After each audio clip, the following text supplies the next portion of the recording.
Hello everyone. So today we will start our new unit 5th and chapter 7 system of particles and rotational motion. इस chapter में हम किसके बारे में पढ़ेंगे? सबसे पहले एक पार्टिकल के बारे में कि पार्टिकल का साइज़ यहाँ पे कैसे कंसीडर किया जाता है। दूसरी चीज़ यहाँ पे हम ये पढ़ेंगे कि व्हाट इज़ रिजिड बॉडी, और साथ ही साथ पढ़ेंगे कि सिस्टम ऑफ पार्टिकल एक्चुअली है क्या, उसके कुछ एग्जांपल्स देखेंगे। और यहाँ पे हम एक न्यू कंसेप्ट पढ़ेंगे, की कंसेप्ट है जो कि सेंटर ऑफ मास, जिसे हम कहते हैं सेंटर ऑफ मास। तो इट मीन्स कि ये जो जितनी भी हम यहाँ पे चीज़ें पढ़ने वाले हैं, कुछ आपके प्रीवियस नॉलेज से भी ये कनेक्ट करेगी और कुछ ऐसी चीज़ें जो आप यहाँ पे नई भी देखोगे, नई जो होती है न्यू थिंग्स जो आप यहाँ पे सीखोगे। तो स्टार्ट करते हैं chapter 7 system of particles and rotational motion. जैसे कि आप सभी को पता है, अगर मैं बात करूँ यहाँ पे पार्टिकल्स की, पार्टिकल्स क्या होते हैं? जैसे आपने पढ़ा होगा एटम, ओके। एटम के सेंटर में क्या पाया जाता है? न्यूक्लियस। एंड न्यूक्लियस में कौन कौन से पार्टिकल्स प्रेजेंट रहते हैं? Proton plus neutron, protons and neutrons रहते हैं। एंड न्यूक्लियस के ऑल अराउंड शेल्स में कौन रिवॉल्व करते हैं? इलेक्ट्रॉन्स रिवॉल्व करते हैं। तो यहाँ पे जब हम बात कर रहे हैं इलेक्ट्रॉन, प्रोटॉन, न्यूट्रॉन, ये सभी के सभी क्या हैं? पार्टिकल हैं। और जब हम बात करते हैं किसकी? पार्टिकल्स की, या फिर अगर मैं यहाँ पे बात करूँ सिर्फ एक एटम की, तो उनका हम यहाँ पे फिज़िक्स में इस पर्टिकुलर चैप्टर में साइज़ कैसे मान के चलते हैं? Point size. Point size. ना what is point size? Point size जैसे कि मैंने यहाँ पे ये चीज़ ड्रॉ कर रखी है, आपको दिख रहा होगा। पॉइंट साइज़ ऐसा होता है जिसकी कोई भी डायमेंशन नहीं होती, ना ही लेंथ होती है, ना ही ब्रेथ, ना ही हाइट, जिसका कोई भी साइज़ नहीं होता है, तो उसको हम यहाँ पे क्या कहते हैं? पॉइंट साइज़ कहते हैं। तो यहाँ पे हमें सभी पार्टिकल्स को क्या मान के चलना है? पॉइंट साइज़ मान के चलना है। अब यहाँ पे सिस्टम ऑफ पार्टिकल, कहीं पे बहुत सारे पार्टिकल्स अगर प्रेजेंट हैं, कहीं पे अगर बहुत सारे पार्टिकल प्रेजेंट हैं और वो कंबाइन होके एक बॉडी बना रहे हैं, एक बॉडी बना रहे हैं, ठीक है, कंबाइन होके एक बॉडी बना रहे हैं, तो ये जो पार्टिकल्स हैं, इन पार्टिकल्स के ग्रुप को हम यहाँ पे क्या कह रहे हैं? इस पूरे को हम क्या कह रहे हैं यहाँ पे? System of particles. System of particles. और इसका एक बेस्ट एग्जाम्पल मैं यहाँ पे बता रही हूँ, जो कि है रिजिड बॉडी। Rigid body. अब देखिए, कहीं पे अगर बहुत सारे पार्टिकल प्रेजेंट हैं और वो एक बॉडी बना रहे हैं, और इस पर्टिकुलर चीज़ को हम यहाँ पे क्या कह रहे हैं? System of particles. अब अगर इन पार्टिकल्स, ये जो पार्टिकल्स हैं, इनके बीच की जो डिस्टेंस है, अगर वो चेंज नहीं हो रही है, डज़ नॉट चेंज, अगर किसी पार्टिकल्स के बीच की डिस्टेंस चेंज नहीं हो रही है, वो एज रिमेन सेम है, तो इट मीन्स, और साथ ही साथ जब उनके बीच की डिस्टेंस चेंज नहीं होगी पार्टिकल की, डेफिनेट वहाँ पे अपनी जगह पे हैं, वो कोई भी वहाँ से हिल नहीं रहा है, तो इट मीन्स कि जब हम बात करेंगे उस पर्टिकुलर बॉडी की, उस बॉडी का शेप और साइज़ क्या होगा? एक डेफिनेट होगा। शेप एंड साइज़ क्या होगा उसका? डेफिनेट होगा। डेफिनेट शेप एंड साइज़ होगा उसका। तो ऐसे टाइप की बॉडी को हम क्या कहते हैं? Rigid body. जैसे कि मेरे हाथ में मार्कर रखा हुआ है, तो ये मार्कर यहाँ पे किस बॉडी का एग्जाम्पल है? रिजिड बॉडी का एग्जाम्पल है, क्योंकि इसके अंदर जो पार्टिकल प्रेजेंट है, जिनको कंबाइन करके पूरा ये क्या बन रहा है? हमारे पास मार्कर बन रहा है, उसका एक, इस मार्कर का एक डेफिनेट एंड अनचेंजिंग शेप है। अगर मैं इसे प्रेस कर रही हूँ तो ये अपने शेप और साइज़ को चेंज नहीं कर रहा है। इट मीन्स कि जो भी इसके अंदर के पार्टिकल्स होंगे, उनके बीच की डिस्टेंस क्या नहीं हो रही है? चेंज नहीं हो रही है। जो सिस्टम ऑफ पार्टिकल्स हैं, उसकी डिस्टेंस, उसके अंदर जितने पार्टिकल्स हैं, वो सारे के सारे क्या हैं? अपनी जगह पर फिक्स्ड हैं। तो ऐसी टाइप की बॉडी को हम क्या कहते हैं? Rigid body. ओके। अब बात ये आती है कि रिजिड बॉडी का मोशन कैसे हो सकता है, कि दो टाइप के मोशन हम यहाँ पे पढ़ते हैं। तो यहाँ पे मैंने दो टाइप के मोशन लिए हैं बॉडी के, रिजिड बॉडी के। एक तो है ट्रांसलेशनल मोशन और दूसरा है यहाँ पे रोटेशनल मोशन। ट्रांसलेशन मोशन आपको पता है कि अगर कोई बॉडी स्ट्रेट पाथ में मोशन कर रही है तो इट मीन्स वो ट्रांसलेशन मोशन होता है। एंड रोटेशनल मोशन, या फिर इसको मैं रोलिंग मोशन भी बोल सकती हूँ, यहाँ पे मैं साथ ही साथ एंड रोलिंग मोशन भी लिख रही हूँ, ठीक है। तो रोटेशनल रोलिंग में क्या फ़र्क है, रोटेशनल में तो वो जो बॉडी है वो अपनी एक्सिस में क्या करेगी, रोटेट करेगी, एंड रोलिंग मोशन में अपनी एक्सिस में रोटेट करने के साथ साथ वो आगे भी बढ़ेगी। तो यहाँ पे ज़रा एक बार हम देख लेते हैं। तो ये जो हमारे पास रिजिड बॉडी है, इसमें जब ये ट्रांसलेशन मोशन करेगी ऊपर से नीचे की तरफ आएगी, तो मैंने यहाँ पे आपको पता ही है ये रिजिड बॉडी बहुत सारे नंबर ऑफ पार्टिकल से मिलके बनी होगी, मिलियंस ऑफ, वो आप मतलब इनफाइनाइट नंबर ऑफ पार्टिकल से मिलके बन रखी होगी, लेकिन हम इसमें से कुछ ही पार्टिकल्स को कंसीडर कर रहे हैं। तो मैंने जहाँ पे डॉट्स बना रखे हैं ये आप इसको क्या मान के चल लो, ये हैं पार्टिकल्स। तो पहला जो पार्टिकल है उसकी डायरेक्शन भी ऐसी होगी जिस डायरेक्शन में वो बॉडी मूव कर रही है, ऐसी सेकंड पार्टिकल की भी डायरेक्शन ऑफ मोशन उधर ही होगा, थर्ड पार्टिकल का भी एंड फोर्थ पार्टिकल का भी। It means in translation motion सभी पार्टिकल्स की डायरेक्शंस क्या रहती है, direction of all particles, direction of all particles are same. ठीक है, क्या रहेगी, सेम रहेगी। किस वाले मोशन के लिए, ट्रांसलेशनल। लेकिन अगर मैं बात करूँ रोटेशनल एंड रोलिंग मोशन की, तो अगर मैं इस वाले पार्टिकल की बात करूँ, ये तो आपको पता है सीधे सीधे जाएगा। अब जब रोटेशनल मोशन में लेते हैं तो आपको पता है कि जो जैसे मैं यहाँ पे ये स्पेयर की बात कर रही हूँ और स्पेयर के सरकमफेरेंस में ये मैंने एक पॉइंट लगा रखा है, ये पार्टिकल है, तो इसके डायरेक्शन ऑफ मोशन को कैसे दिखाया जाएगा कि हम यहाँ पे इसकी सरफेस से एक टेंजेंट ड्रॉ करेंगे, टेंजेंट ड्रॉ करेंगे। और टेंजेंट आपको ड्रॉ करना ही आता है, कैसे करते हैं, रेडियस के परपेंडिकुलरली ड्रॉ करते हैं। तो इस पार्टिकल की जो डायरेक्शन है वो ऐसी है, इस पार्टिकल की डायरेक्शन कैसी है, अब आपको दिख रहा होगा ये ऐसे रोटेट कर रही है बॉडी, ठीक है। तो इस पार्टिकल की डायरेक्शन कैसी होगी, ऐसे होगी, इस पार्टिकल की डायरेक्शन कैसे होगी, ऐसे होगी, ये टेंजेंशियली बन रही है। तो हर एक पार्टिकल की डायरेक्शन आपको दिख रही है कि यहाँ पे डिफरेंट है। तो रोलिंग मोशन में या रोटेशनल मोशन में, मेनली हम रोटेशनल मोशन देख रहे हैं कि वो जब अपनी एक्सिस में रोटेट कर रही होगी, इस तरीके से रोटेट कर रही होगी, तो उस केस में हर एक पार्टिकल की मोस्टली ज़्यादातर जो पार्टिकल्स है उनकी डायरेक्शन क्या निकल के आती है, डिफरेंट निकल के आती है, अलग अलग निकल के आती है। ओके, तो ये हो गए types of motion of rigid body. अब एक और यहाँ पे टर्म आता है पिवोटेड या फिर फिक्स्ड।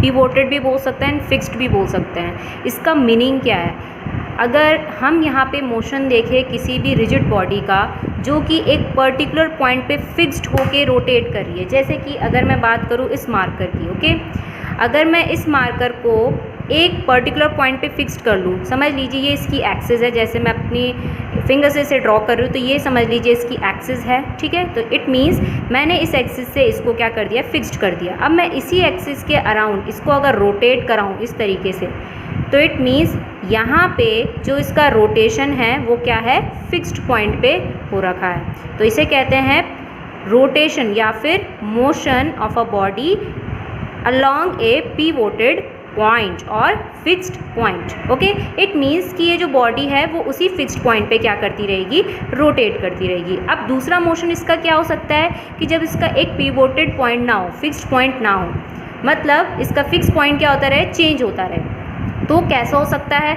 तो देखिए ये बॉडी रोटेट तो कर रही है लेकिन साथ ही साथ आगे ट्रांसलेशन मोशन भी कर रही है, दिख रहा होगा, ठीक है, इस तरीके से। अब देखिए यहाँ पे तो रोटेशन भी हो रहा है, साथ ही साथ ये आगे भी बढ़ रही है। तो इसका जो एक फिक्स पॉइंट है वो क्या नहीं हो रहा है, यहाँ पे डिफाइन नहीं हो रहा है, क्योंकि कभी फिक्स पॉइंट इसका ये था, कभी ये था, कभी ये था। इट मीन्स वेरी कर रहा है। तो ऐसे टाइप के मोशन जिसमें फिक्स्ड पॉइंट नहीं होता है वो कौन सा टाइप का होता है, या तो ट्रांसलेशन मोशन होता है, या तो ये कैसा मोशन है, देखिए दोनों टाइप के आ रहे हैं, रोटेशनल भी और ट्रांसलेशन भी आ रहा है। ये किस टाइप का मोशन हो जाएगा, ये हो जाएगा रोलिंग मोशन। तो यहाँ पे मैंने आपको बताया दो, एक तो कौन सा, रोटेशनल, अगर कोई बॉडी एक फिक्स पॉइंट पे रोटेट कर रही है, पिवोटेड पॉइंट पे रोटेट कर रही है, तो वो कैसा मोशन होगा, रोटेशनल मोशन होगा।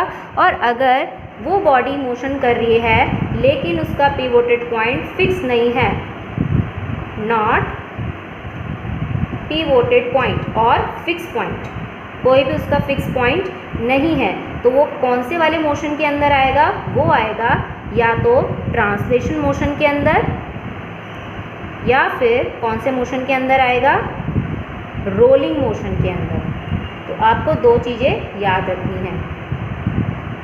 ओके, अब जरा कंसेप्ट समझते हैं सेंटर ऑफ मास का। तो सेंटर ऑफ मास को समझने के लिए मैंने यहाँ पे कंसीडर कर रखा है एक रिजिड बॉडी को। इर्रेगुलर शेप की है rigid body, rigid body, this is irregular in shape. And समझ लीजिए इस पर्टिकुलर रिजिड बॉडी का मास कितना है, m है। टोटल मास कितना है, m है। अब ये जो टोटल मास, अब ये रिजिड बॉडी है, क्या वो अपने में ही एक है? नहीं, ये बहुत सारे नंबर ऑफ एटम से मिलके बनी होगी, बहुत सारे नंबर ऑफ पार्टिकल्स से मिलके बनी होगी। तो वो पार्टिकल्स मैं यहाँ पे ड्रॉ कर देती हूँ, ठीक है। वैसे तो बहुत सारे पार्टिकल्स से मिलके बनी होगी, लेकिन मैं कुछ ही पार्टिकल्स यहाँ पे ड्रॉ कर रही हूँ। समझ लीजिए जो मैंने पार्टिकल ले रखा है इसका मास कितना है, m1 है।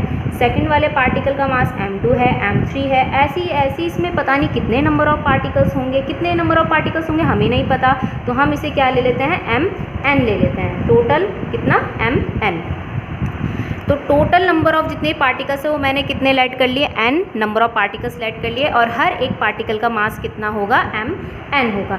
जिसमें जब इसका हम टोटल मास निकालेंगे तो कैसे निकल के आएगा, capital M is equals to इन सभी पार्टिकल के मास को अगर मैं ऐड कर दूं तो वो क्या निकल के आ जाएगा, इस बॉडी का टोटल मास निकल के आएगा। अब समझ लीजिए कि जब मैं इस बॉडी पे फोर्स लगाती हूँ, इस बॉडी पे मैं फोर्स लगाऊंगी इस डायरेक्शन में, ये आपको दिख रहा होगा मैंने यहाँ पे ये वेक्टर क्वांटिटी है इसलिए इसके ऊपर वेक्टर लगाया, और इसकी डायरेक्शन कौन बता रहा है, ये एरो। ओके, तो इस डायरेक्शन में फोर्स लगाऊंगी, तो इट मीन्स इस टोटल मास पे लगाऊंगी m पे। अब बात आती है कि तब मैं यहाँ पे इन सभी पार्टिकल्स के मासेस को कंसीडर नहीं कर रही हूँ। इन सभी पार्टिकल मतलब जब फोर्स लगेगा तो इस m1 पे भी लगेगा, m2 पे भी लगेगा, m3 पे भी लगेगा, सभी पार्टिकल्स पे लगेगा, सभी पार्टिकल्स के मासेस पे लगेगा। तभी तो हम F इक्वल्स टू क्या लिखते हैं, ma लिखते हैं, ठीक है। तो जब फोर्स लग रहा है इस बॉडी पे तो इन सभी पार्टिकल्स पे लग रहा होगा। तो अब यहाँ पे जैसे कि आपकी क्लास में क्या होता है कि आपकी क्लास समझ लीजिए 53 स्टूडेंट्स हैं, ठीक है। वो 53 स्टूडेंट्स क्या हैं, ये पार्टिकल्स हैं। उनका एक अपना अपना मास है, m1 m2 m3, अपना अपना एक क्या है वहाँ पे रोल नंबर है। तो जब हम उन सबको प्लस करते हैं तो प्लस करके वहाँ पे हम क्या देखते हैं, टोटल क्लास की स्ट्रेंथ देखते हैं। अब आपको पता है कि जब भी क्लास में कोई प्रॉब्लम होती है, जब कोई टीचर क्लास से बाहर चला जाता है या कोई भी छोटी मोटी जिम्मेदारी होती है तो वो मॉनिटर के ऊपर दी रहती है। मतलब आपकी क्लास में एक मॉनिटर बनाया जाता है जो पूरी क्लास को मॉनिटरिंग करता है। तो वैसे ही हम इस बॉडी के लिए एक ऐसा कंसेप्ट लेट करते हैं जहाँ पे हम कंसीडर करेंगे कि ये सारे के सारे mass are suppose to be concentrated at that point. It means कि वो सारा का सारा जो मास है वो एक पर्टिकुलर पॉइंट पे क्या है, कंसीडर है, और उस पर्टिकुलर पॉइंट को हम यहाँ पे क्या कहते हैं, सेंटर ऑफ मास। तो centre of mass of a body कैसे डिफाइन करेंगे कि वो पर्टिकुलर मास जहाँ पे उस रिजिड बॉडी के सभी पार्टिकल्स के मास को हम क्या करते हैं, concentrated, suppose to be concentrated मान के चलते हैं कि वहाँ पे सभी पार्टिकल्स के मास क्या हैं, कंसनट्रेट फॉर्म में। तो उसे हम यहाँ पे क्या कहेंगे, सेंटर ऑफ मास कहेंगे। ओके, अब देखिए सेंटर ऑफ मास निकालने का तरीका क्या है। अब देखिए हम वहाँ पे जहाँ पे इसका सेंटर ऑफ मास होगा हम यहाँ पे ये भी निकाल सकते हैं कि वो बॉडी किस पर्टिकुलर पॉइंट पे क्या होगी, बैलेंस्ड होगी। जहाँ पे total force acting on that body, resultant force acting on that point will be zero निकल के आएगा। तो इट मीन्स वो बॉडी वहाँ पे क्या हो जाएगी, बैलेंस हो जाएगी। अब देखिए मासेस तो चारों तरफ डिस्ट्रीब्यूट हो रखा है, लेकिन हम यहाँ पे एक पर्टिकुलर पॉइंट सपोज कर रहे हैं जहाँ पे ये सभी मासेस का पॉइंट, सभी पॉइंट का मासेस क्या होगा, कंसनट्रेट होगा। उस पर्टिकुलर पॉइंट को हम क्या कह रहे हैं, सेंटर ऑफ मास। तो अभी चलिए देख लीजिए कि अगर मैंने यहाँ पे मार्कर ले रखा है, ये भी क्या है, एक रिजिड बॉडी है, तो इसका सेंटर ऑफ मास कहाँ पे लाई करेगा, इसके पार्टिकल यहाँ पे भी डिस्ट्रीब्यूट होंगे, यहाँ पे भी होंगे, हर जगह पे डिस्ट्रीब्यूट है। तो यहाँ पे इसके पर्टिकुलर पॉइंट पे, किस पॉइंट पे यहाँ पे इसका सेंटर ऑफ मास लाई करेगा, वो हम यहाँ पे ढूंढते हैं। तो मैं यहाँ पे क्या करूँगी, एक पर्टिकुलर जगह पे इसे क्या करने की कोशिश करूँगी, बैलेंस करने की कोशिश करूँगी। तो बैलेंस करने की कोशिश आपको दिख रहा होगा कि कहीं से भारी हो जा रहा है, तो कहीं से क्या हो जा रहा है, ये नीचे की तरफ आ जा रहा है, कभी ऊपर की तरफ जा रहा है। तो हमें वो पॉइंट ढूंढना है जहाँ पे बिल्कुल बराबर हो जाए। तो ये पॉइंट ढूंढना है हमें। तो देखिए हमें वो पॉइंट मिल चुका है। तो इट मीन्स कि इस पर्टिकुलर पॉइंट पे ये पूरे जो इसके पार्टिकल्स हैं, इस रिजिड बॉडी के पार्टिकल्स, उन्होंने अपना मास इस पर्टिकुलर पॉइंट पे क्या कर रखा है, कंसंट्रेट कर रखा है। और इसी पर्टिकुलर पॉइंट को हम यहाँ पे क्या बोल रहे हैं, सेंटर ऑफ मास कह रहे हैं। अब नेक्स्ट हम यहाँ पे फॉर्मूला पढ़ रहे हैं कि हमें सेंटर ऑफ मास निकालना है सिस्टम ऑफ पार्टिकल्स का अलोंग ए स्ट्रेट लाइन, मतलब हमने उन पार्टिकल को क्या रखा हुआ है, स्ट्रेट लाइन में रखा हुआ है और उनके सेंटर ऑफ मास की डिस्टेंस निकाल रहे हैं कि किस पर्टिकुलर पॉइंट पे उन दोनों मासेस का सेंटर ऑफ मास होगा। तो सबसे पहले हम यहाँ पे 2 पार्टिकल्स के लिए देख रहे हैं। तो मैंने यहाँ पे क्या किया है, एक एक्स एक्सिस ड्रॉ करी है, आपको दिख रहा होगा ये इसका ओरिजिन है and this is positive x axis, और इसी पॉजिटिव एक्स एक्सिस में मैंने 2 पार्टिकल्स रख दिए हैं। एक ये पार्टिकल है ए पॉइंट पे एंड बी पॉइंट पे रखा है मैंने second particle. First particle have mass m1 and second particle have mass m2। इसके एग्जांपल क्या हो सकते हैं, जैसे कि आपको पता ही है कार्बन मोनोक्साइड, ये भी हमारे पास 2 पार्टिकल हैं। इसके अलावा n2, ठीक है, इसका ये भी हो सकता है n2। इसके अलावा इसमें अगर हम बात करें यहाँ पे NaCl हो सकता है। ऐसे बहुत सारे डाई एटॉमिक वाले हम यहाँ पे केस ले सकते हैं। अब मैंने यहाँ पे क्या लेट कर रखा है कि ओरिजिन से जो A पार्टिकल है उसकी डिस्टेंस है x1, ओरिजिन से B पार्टिकल की डिस्टेंस ले लेते हैं x2, कंसीडर कर लेते हैं। साथ ही साथ अब मान के चल लीजिए ये m1 m2 के बीचों बीच तो कहीं इसका सेंटर ऑफ मास लाई करेगा, तो मैंने लेट कर लिया कि ये वाला पॉइंट, इसको मान लेते हैं C पॉइंट, ठीक है। सो C पॉइंट इसका सेंटर ऑफ मास है और इसके लिए मुझे क्या निकालना है, फॉर्मूला निकालना है कि किस तरीके से हम यहाँ पे वो पॉइंट निकाल सकते हैं जहाँ पे सेंटर ऑफ मास इन दोनों का लाई कर रहा है। तो वो डिस्टेंस मैं यहाँ पे लेट कर लेती हूँ x। ओरिजिन से जो भी यहाँ पे डिस्टेंस है उनके सेंटर ऑफ मास की वो मैंने लेट कर लिया है x, और हमें यहाँ पे ये x ही निकालना है। x क्या है यहाँ पे, जो बता रहा है डिस्टेंस फ्रॉम ओरिजिन की कहाँ पे लाई करेगा उसका सेंटर ऑफ मास। तो देखिए सबसे पहले हम यहाँ पे किसकी बात कर रहे हैं, बैलेंसिंग पॉइंट की। तो it means at C point पे क्या होगा, दोनों के जो यहाँ पे प्रोडक्ट होंगे, कौन कौन से प्रोडक्ट, एक तो मास और साथ ही साथ डिस्टेंस का प्रोडक्ट, मास इंटू डिस्टेंस का प्रोडक्ट क्या होगा, इक्वल होगा। तभी जाके एट दिस पॉइंट पे, एट C पॉइंट पे ये जो हमारे पास 2 पार्टिकल्स का सिस्टम है वो क्या हो पाएगा, बैलेंस हो पाएगा, जैसे हमने यहाँ पे मार्कर को बैलेंस किया था, ठीक है। तो हम यहाँ पे क्या लिखेंगे, तो सबसे पहले हम यहाँ पे क्या कर रहे हैं, इंडिविजुअल मासेस और उनके डिस्टेंस ले रहे हैं फ्रॉम ओरिजिन से। तो इंडिविजुअल मास कौन सा है यहाँ पे, m1, और उसकी डिस्टेंस ओरिजिन से क्या है, x1। तो प्रोडक्ट क्या आ गया, m1 x1। ऐसे ही m2 के लिए लेंगे, m2 इंटू उसकी डिस्टेंस कितनी है ओरिजिन से, x2। इन दोनों का सम किसके इक्वल आना चाहिए, सेंटर ऑफ मास के टोटल मास और साथ ही साथ उसके किसके, डिस्टेंस के। तो एट C पॉइंट पे आपको पता है ये दोनों मासेस एट C पॉइंट पे क्या है, कंसंट्रेटेड है। तो it means at C point पे टोटल मास कितना होगा, दोनों मासेस का सम m1 प्लस m2, और डिस्टेंस कितनी है सेंटर ऑफ मास की फ्रॉम ओरिजिन से, तो वो कितनी है, x। यही x हमें निकालना है। x इज इक्वल्स टू कितना हो जाएगा, m1 x1 plus m2 x2 upon m1 plus m2।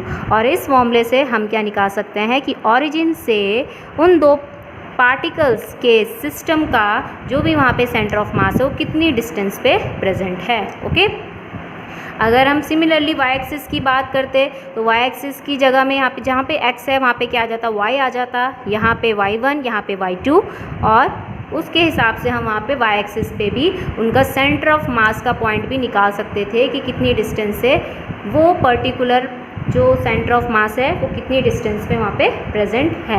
अगर मान के चल लीजिए इफ़ दोनों मासेस पार्टिकल्स के सेम हो, जैसे कि मैंने N2 के केस में लिया कि एक N यहाँ पे होगा, दूसरा N यहाँ पे, एक नाइट्रोजन का एटम यहाँ पे, दूसरे नाइट्रोजन का एटम यहाँ पे, तो उस केस में क्या होगा, दोनों के मासेस सेम ही तो होंगे। तो उस केस में यहाँ पे उनका सेंटर ऑफ मास कैसे निकाला जाएगा, m1 m2 की जगह तो m आ जाएगा, x1 प्लस m x2, और नीचे m1 m2 की जगह m प्लस m कितना हो जाएगा, 2m। ऊपर से कॉमन आएगा m और अंदर बचेगा x1 plus x2 upon 2m, जिसमें 2 से 2 कट, तो उसका जो सेंटर ऑफ मास निकल के आएगा उसकी डिस्टेंस कैसे निकल के आएगी ओरिजिन से, जो भी यहाँ पे हमारे पास डिस्टेंसेस हैं, जो भी हमारे यहाँ पास डिस्टेंसेस हैं उन दोनों डिस्टेंसेस का सम करके अपॉन 2 कर दीजिए।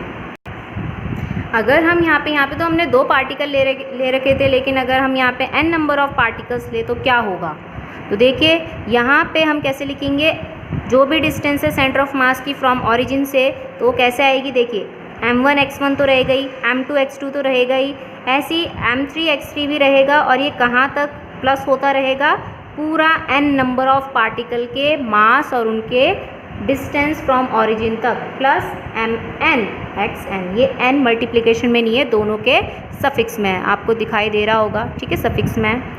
अपॉन नीचे क्या आ रखा है, देखिए टोटल मास। टोटल मास कैसे निकालते हैं, m1 प्लस m2, इस पे कितने मासेस हैं, n नंबर ऑफ पार्टिकल्स के मासेस हैं, तो प्लस डैश डैश कहाँ तक करना है, mn तक, ठीक है। तो ये हो गया for n number of particles का जो पॉइंट निकालना है सेंटर ऑफ मास का फ्रॉम ओरिजिन, वो इस पर्टिकुलर फॉर्मूले से निकल के आएगा।